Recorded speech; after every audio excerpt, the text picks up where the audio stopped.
শান্ত আকাশ উত্তল পারাবার, অতল অন্ধকারের আলো আধার, নীরব বড় শান্ত আজ তুমি, এ যেন অশান্ত শশীরবি। ঝড় বাদলের গভীর রাতে, মাঝ সমুদ্রের গম্ভীর নাদে, নীরবতা বড় কানে বাজে, তোমার অশান্ত গানে তাই আজও আমার মন কাঁদে। অশান্ত শশীর নীরব সুরে, তাই আবারও শান্ত ভোরে, অশান্ত মনে শান্ত হয়ে তুমি না হয় আবার অতীত হলে আমার কাছে। এ না হয় শুধু স্বপ্নই থাক, না হয় হলো কল্পনা। গল্প বই কেন থেকে যায় না গভীর রাতের জল্পনারা? আবার নতুন নিবিড় রাতে, দৈত্যপুরের শুষ্ক তাপে, অন্ধকারের স্বামী কেন আবার গল্প হও না গভীর রাতের? যাওয়া আসার স্রোতের মাঝে আবার হয়তো আসবে কাছে, তখন হয়তো অতীত হব, হব অপরিচিতা তোমার কাছে। বাহ, দারুণ লিখেছিস তো। তা এই অন্ধকারের স্বামী কে? তোর প্রেমিক নাকি? তুই না কবে মার খেয়ে মরে যাবি আমার হাতে, বলে দিলাম কিন্তু।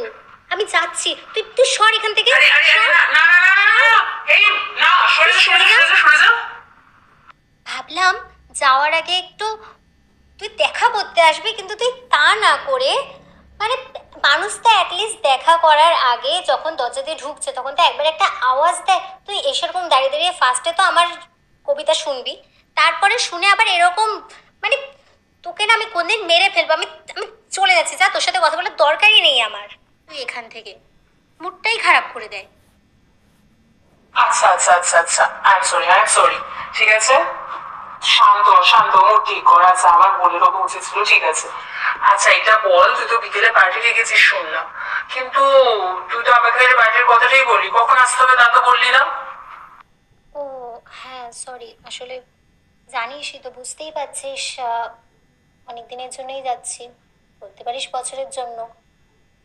তো সব গুছানোতে এত ব্যস্ত ছিলাম যে তোকে বলাই হয়নি। চলে আসিস বিকেলের দিকে, সবাই চলে আসবে বলেছে 7টার মধ্যে। তুই 7টার আগেই আসবি, তুই তো অবশ্যই আগেই আসবি, এত জোগাড় রয়েছে, সব করতে হবে না? কি রে, তুই দাঁড়িয়ে থাকবি নাকি এভাবে?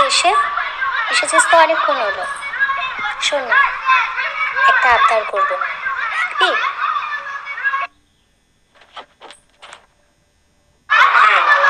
কি বল? একটা গান ধর না গিটারে, তার আমি এনে দিচ্ছি। ওয়েট।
Thank you.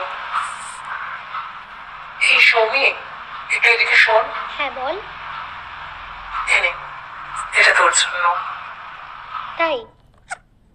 তা সে তো আমি নিলাম, কিন্তু তুই তো দারুণ বাজালি রে, একদম ফাটিয়ে দিয়েছিস।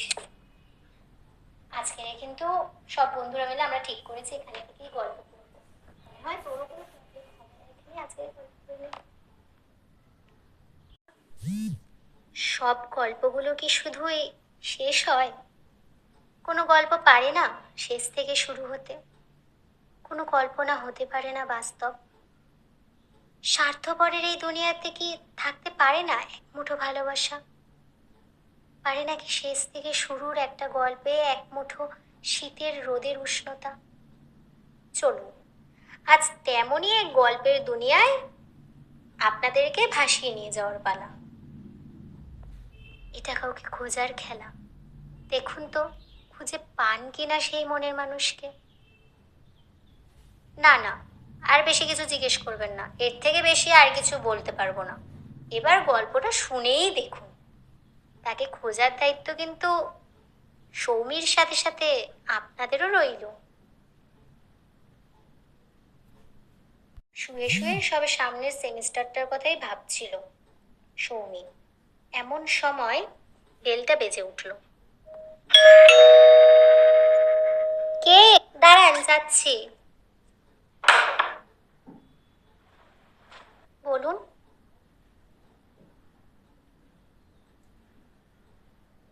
দরজা খুলেই চমকে ওঠে সৌমি দুটো চোখ দেখে। হ্যাঁ, দুটো চোখই। বাকি গল্পটা না হয় সৌমির থেকেই শুনুন এবার। আপনি?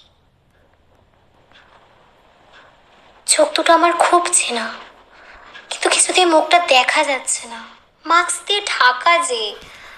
হাতে একটা ব্যাগ ধরিয়ে দিয়ে বলল, উনি দিয়েছেন।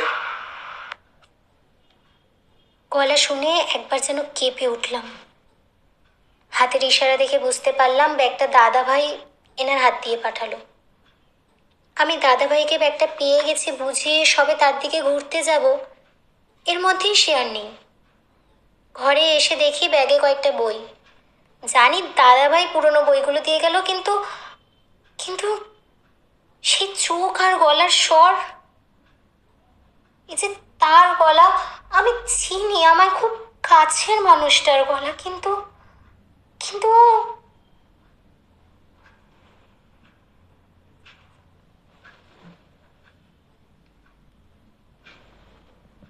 প্রায় এক সপ্তাহ কেটে গেছে। এরপর সেমিস্টারও শেষ।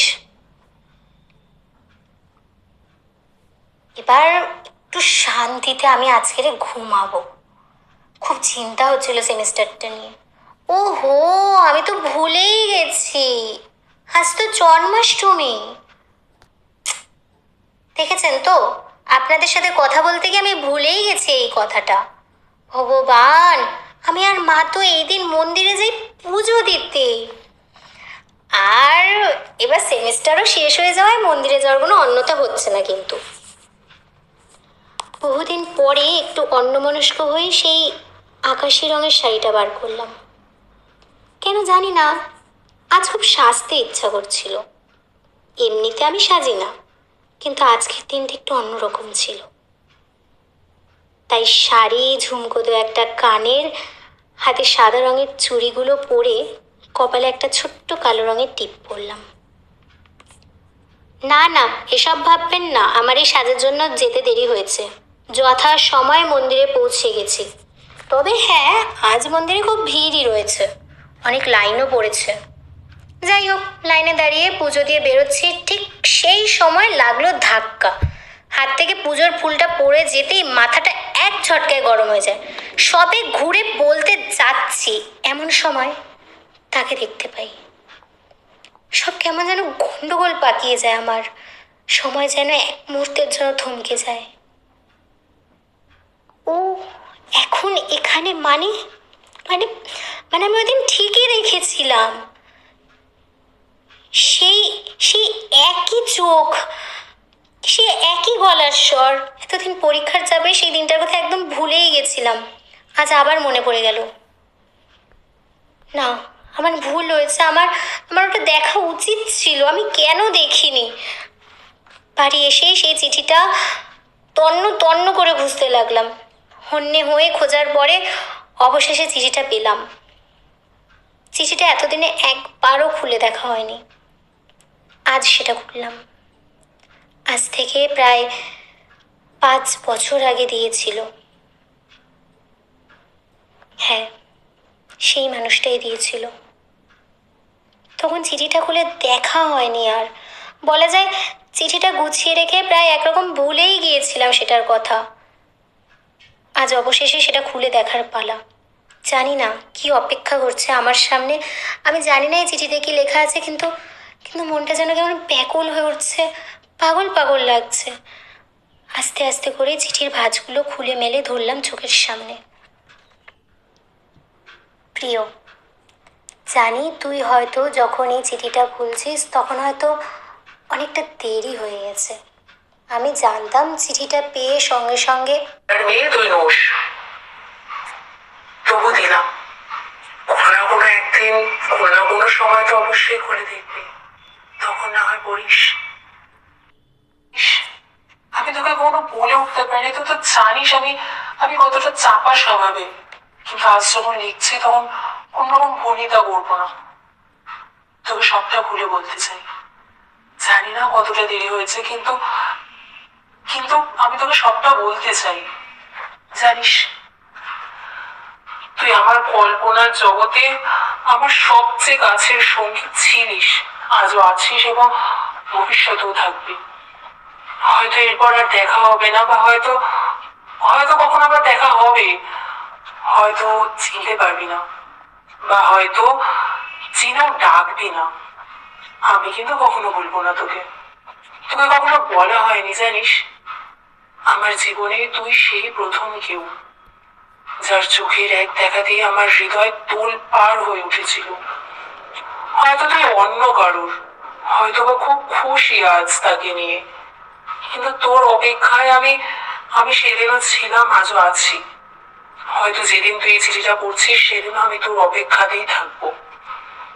জানিস, লাইব্রেরিতে তুই আর আমি যেখানটায় বসে পড়তাম, যেখানে গল্প করতাম, সেই জায়গাটা আজও আমার খুব প্রিয়।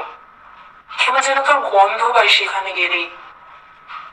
মনে আছে একবার তুই পূর্ণিমার চাঁদ দেখিয়ে বলেছিলি তোর জীবনে সবাই ওই চাঁদের মতো, কখনো এসে পূর্ণিমার জ্যোৎস্নায় আলোয় চারিদিক ভিজিয়ে দেয়, কখনো আবার একলা করে অমাবস্যার আকাশ হয়ে যায়। কিন্তু তুই যে আমার কাছে রাতের আকাশের তারাদের মতো রে, যারা সব সময় আকাশ জুড়ে থাকে, কখনো একলা করে চলে যায় না।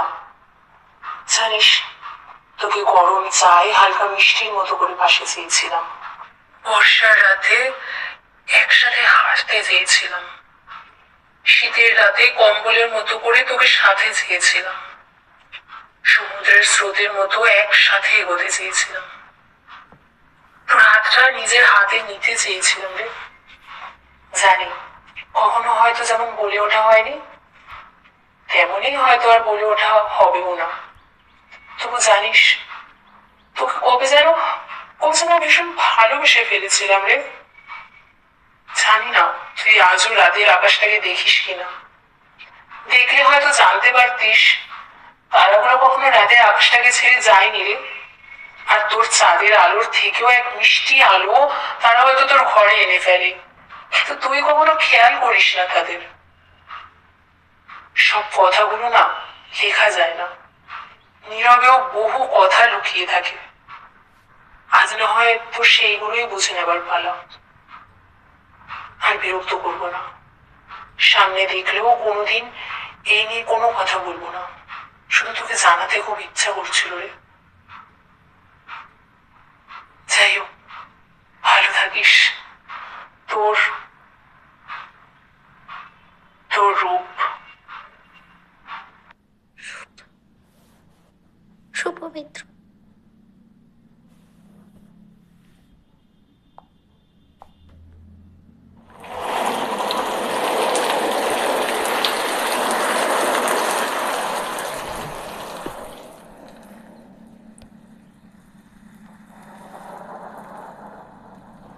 আজ বাইরে ভীষণ বৃষ্টি পড়ছে, মেঘে ছাদটা ঢাকা পড়ে গেছে।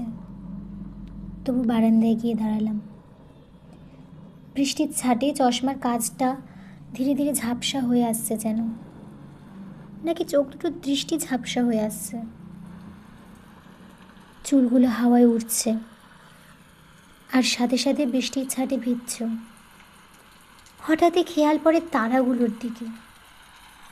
সত্যি তো, চাঁদের আলো না পড়লেও, চাঁদ মেঘে ঢেকে থাকলেও আকাশের দু একটা তারা কেমন যেন বিক্ষিপ্তভাবে জল জল করছে।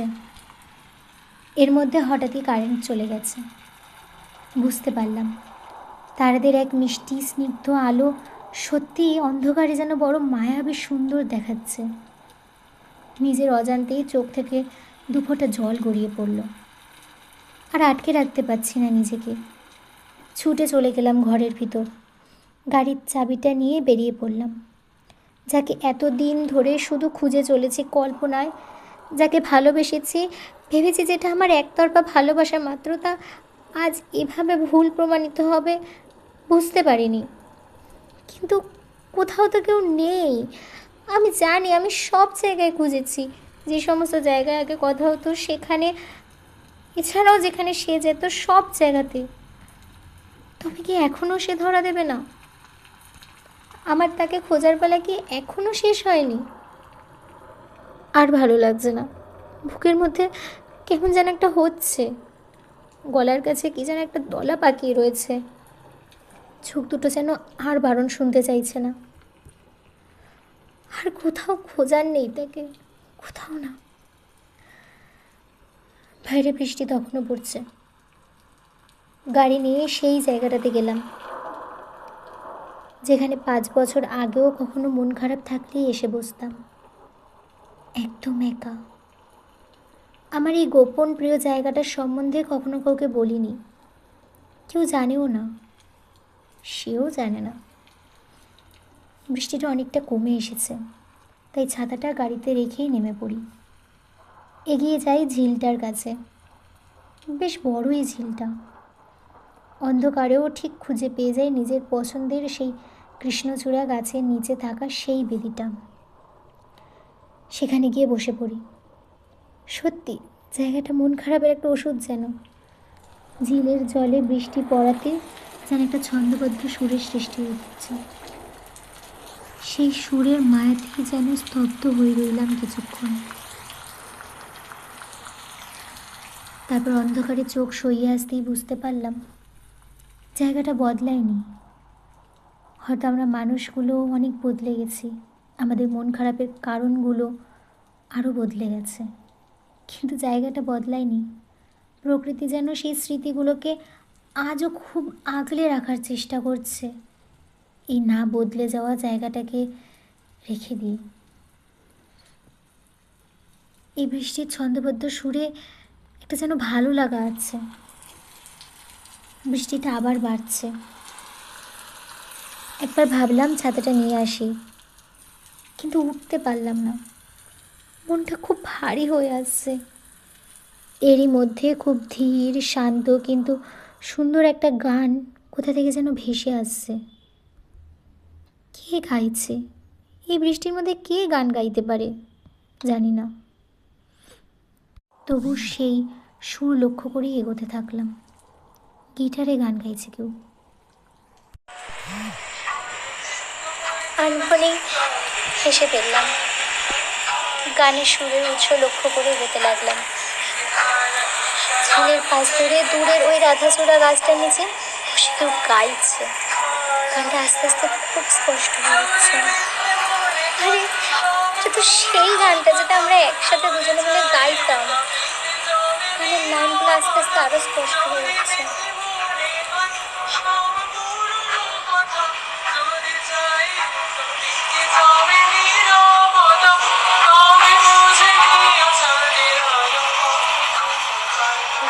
সামনের দিকে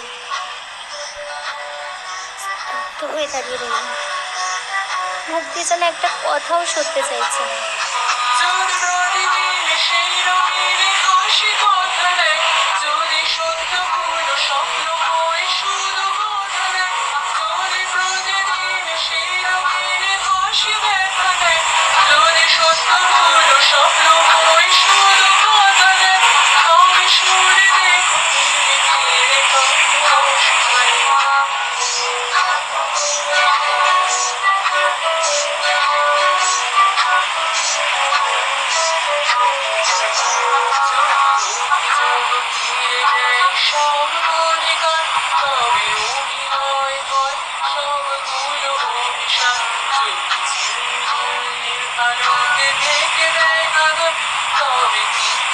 তোমার হলো কিন্তু কি আমার যদি ভালোবাসা সরে গেলে মরে যেতে হয় কেন সেই প্রেম ফিরে এলে হেরে যেতে হয় যদি ভালোবাসা সরে গেলে মরে যেতে হয় কেন সেই প্রেম ফিরে এলে হেরে যেতে হয় শেষে কবি তারা নাই সারা গান হয়ে যায়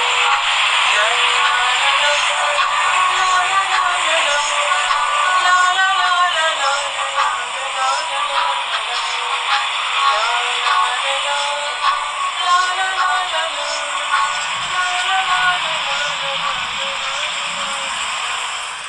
গানটা শেষ হতেই বৃষ্টিটা যেন একটু কমে এলো। এতক্ষণ রূপ চোখ বন্ধ করে গান গাইছিল, চোখ খুলতেই যেন সেও স্তব্ধ হয়ে গেল। কিছুক্ষণ সব চুপচাপ, শুধু বৃষ্টির শব্দ। গাছের ডাল থেকে কোনো এক অজানা পাখি ডেকে যেন নিস্তব্ধতা ভাঙতে চাইল। সে এবার নিজেই নিস্তব্ধতা ভেঙে এক প্রকার ইচ্ছে করেই যেন জিজ্ঞেস করে উঠল, কে তুই এখানে? কেমন আছিস? অনেকদিন পর দেখা হলো বল। কিন্তু নিজেকে আর ধরে রাখতে পারলাম না। আস্তে আস্তে তার দিকে এগিয়ে যেতে যেতে বলতে শুরু করলাম, এভাবে কি চলে যাওয়ার ছিল তো? সেদিন সবাই অনেক কার্ড দিয়েছিল, অনেক চিঠি দিয়েছিল, কয়েকজনেরটা পড়েও ছিলাম। তুই তো জানিস তুই বরাবরই আমার কাছে কতটা স্পেশাল, তাই তোরটা আলাদা করে রেখেছিলাম। সময় সুযোগ করে খুব ঠান্ডা মাথায় শান্তভাবে পড়বো তোরটা। তারপরে যত্ন করে রাখতে গিয়ে জানিস তো কোথায় রেখেছিলাম, মাথা দিয়ে আসিনি আর ওটার কথা। সেদিনকে তোকে ওভাবে দেখে আমি বুঝতে পারছি না আমি কি বলছি। আমার সব কথা গুলিয়ে যাচ্ছে। আচ্ছা তুই বলতো, কোনোদিনকে এই কথাগুলো মুখ ফুটে বলতে পারতিস না? তুই জানিস কোথায় কোথায় তোকে খুঁজেছি? গত 5 বছরে যেন গায়েবই হয়ে গেলি রে। কখনো তো জানতে চাসনি আমার কাছে। তুই জানিস নীরবে আমিও তোকে অনেক কিছু বলতে চেয়েছি, কিন্তু তুই তো কখনো বুঝিসনি। কল্পনায় তোকে আমিও চেয়েছি রূপ, কিন্তু বাস্তবে কখনো খুঁজেই পাইনি। তুই জানিস কল্পনায় কত রাত তোর সাথে একা একা গল্প করে গেছি। আচ্ছা একবারও কি বলা যেত না? আর অন্য কারোর হওয়ার কথা না হয় ছেড়েই দিলাম। যাকে ভালোবাসলাম নীরবে সেই তো নিরুদ্দেশে হারিয়ে গেল। তা অন্য কেউ? তুইও শেষে হারিয়ে যেতে চাইলি রূপ। যদি তুই হারিয়েই যাওয়ার ছিল তবে এসেছিলি কেন? সব কিছুকে জীবনে এভাবেই হারিয়ে ফেলবো, সব ভালোবাসাগুলো? তুইও তো আর তারা না হয়ে চাঁদি হয়ে গেলি তবে রে। চোখের জলগুলো আর বাদ মানল না। ধপ করে মাটিতে বসে কান্নায় ভেঙে পড়লাম। যে মেয়েটা কখনো কারোর সামনে কাঁদেনি, বড় বড় ঝড়ের মতো আসা দলা পেকে ওঠা কান্নাগুলোকে সামলে নিয়েছে, তার চোখের ধারাই যেন বৃষ্টির সাথে তাল মিলিয়ে অঝরে ঝরে পড়তে লাগলো। রূপ এগিয়ে এলো সৌম্যর দিকে, কোনো কথা না বলে জড়িয়ে ধরলো তাকে। নিজের জমে থাকা সব অভিমান, কষ্টগুলো, কান্নাগুলো যেন ঝরে পড়তে লাগলো রূপের ছোঁয়ায়।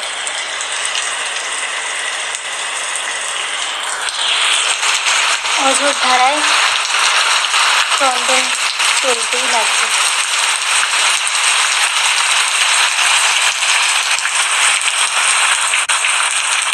সৌম্য আজ খেয়ালই করেনি যে পার্কের বাইরে দাঁড়িয়ে তাদেরকে আরও একজন দেখছে। সেও ভেঙে পড়েছে, কিন্তু তাকে সামলানোর মতো কেউ নেই তার পাশে। তাই নিজেকেই নিজে সামলে নিচ্ছে সে, বারবার সামলে নিচ্ছে তার ভালোবাসার মানুষটার মুখের দিকেছে। সে আর কেউ নয়, সৌমিকে ছোটবেলা থেকে যার ভাল লাগতো এই সেই ইন্দ্র, ওরফে ইন্দ্রজিৎ তপাতটা। ইন্দ্র বহুবার ভেবেছে এবার সে সৌমিকে বলেই দেবে সে সৌমিকে কতটা ভালোবাসে। কিন্তু সেই সময়টা হয়তো কখনো আসারই ছিল না। ইন্দ্র নিঃশব্দে চোখের জলটা মুছে নেয়, আকাশের দিকে তাকিয়ে কাকে যেন একটা থ্যাংক ইউ বলে ওঠে। তারপরে আনমনেই বলে, ভাগ্যিস আজ রাত্রে আন্টি ফোন করে ওকে বলেছিল সৌমি রাস্তায় বেরিয়ে গেছে গাড়ি নিয়ে একা। ভাগ্যিস ও এসেছিল ওকে খুঁজতে, নয়তো তো ও কখনো জানতেই পারতো না সৌমির মনের মানুষ অন্য কেউ, ও নয়। ইন্দ্রের যেন কান্নায় কষ্টে ফেটে পড়তে ইচ্ছা করছে, কিন্তু সে নিজেকে সামলে নিয়েছে। নিঃশব্দে সে সৌমি আর রূপকে একা রেখেই চলে গেল। অন্যদিকে সৌমির কান্না তখনও থামেনি। সে তখনও রূপের বুকে মাথা রেখে অঝোর ধারায় কেঁদেই চলেছে। ঘুরে এসেছে এতক্ষণ। ওর কান্না থামতে রূপ সৌমির মুখটা তুলে ধরে ওকে বলল, এভাবে আমাকে জড়িয়ে ধরে কাঁদছিস, একবারও ভেবে দেখেছিস তোর সেই কবিতা যার উদ্দেশ্যে লেখা ছিল, তোর সেই প্রেমিক তোকে দেখলে এখন কি করবে? সেসব কথা তো একবারও ভাবিস নি? রূপ ভাল লাগছে না, কিন্তু আমি কিন্তু চলে যাব বলে দিচ্ছি। সৌমি কপট রাগ দেখানোর চেষ্টা করে। কিছুক্ষণ পরে সৌমি নিজেই হাত রাখলো রূপের হাতে, তার কাঁধে মাথা রেখে গুনগুন করে গাইতে লাগলো। পরে রূপও তার সাথে গলা মেলালো। তোর হাতে হাত রেখে যাব আমি নিরুদ্দেশে, রাত ভরে দেব পারি তোর সাথে মেঘের দেশে। যদি জানতে চাস ভালোবাসতে চাস দেখে সই মায়া বিরাট, যদি রাখতে চাস পাশে থাকতে চাস দিতে পারি হাতে হাত। যদি রাখতে চাস পাশে থাকতে চাস দিতে পারি হাতে হাত, যদি দেখতে চাস খুঁজে দেখতে চাস দেখিস তুই মোর রাজ্যপাট। তুই আমারে রাত পুরে ভালোবাসার সাক্ষাৎ। তুই আমারে ভালো থাকা ভালোবাসার নিকুট মন। আমি ভালোবাসি তোকে আজ, ছুতে চাই তোরই হাত, হাতের আঙুল স্পর্শে তুই ওই শুধুই আজ আমার। আমি ভালোবাসি তোকে আজ, ছুতে চাই তোরি হাত, হাতের আঙুল স্পর্শে তুই ও শুধুই আজ আমার।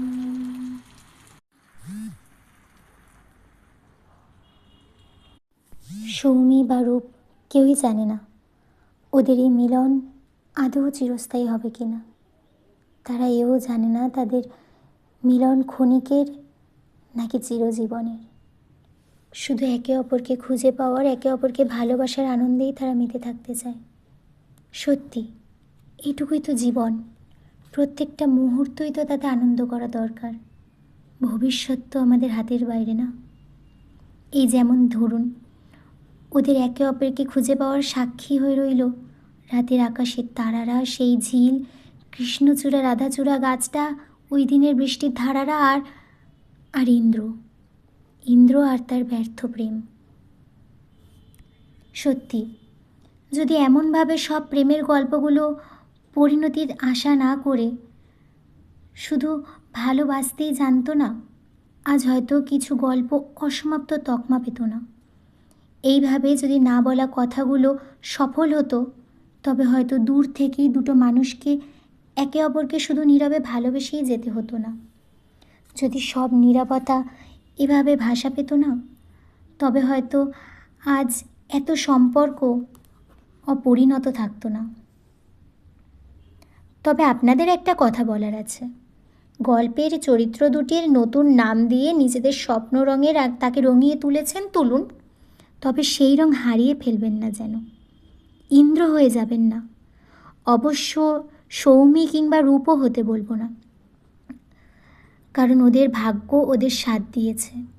তবে সবার ভাগ্য সাথ দেয় না, নীরব ভালোবাসাগুলো অপূর্ণই থেকে যায়। তাই অপেক্ষা করুন সঠিক সময়ের। তবে ভালোবাসার মানুষটাকে সময় ফুরিয়ে যাবার আগেই ভালোবাসি কথাটা বলে দেবেন। দ্বিতীয় সুযোগটা আপনার কাছে নাও আসতে পারে। আর কিছু বলবো না, তবে দেখবেন সময় শেষে যেন গাইতে বসতে না হয়। खड़ा हूँ आज भी वही कि दिल फिर बेकरार है, खड़ा हूँ आज भी वही कि तेरा इंतजार है, छू लो जो मुझे तुम कभी, खो न जाऊँ मैं रात दिन नजरों में तुम जो हो बसे, कह दो जो तुम एक बार मेरे हो बस तुम मेरे, नजरों में तुम जो हो बसे। আজকের গল্পের লেখিকা আমি সৌমিলি দেবনাথ। পাঠে এবং গল্পের চরিত্রতেও আমিই ছিলাম। আমাদের আজকের পুরুষ কণ্ঠটি এআই জেনারেট করে দেওয়া হয়েছে। গল্পটি কেমন লাগলো আপনারা অবশ্যই জানাবেন। ধন্যবাদ।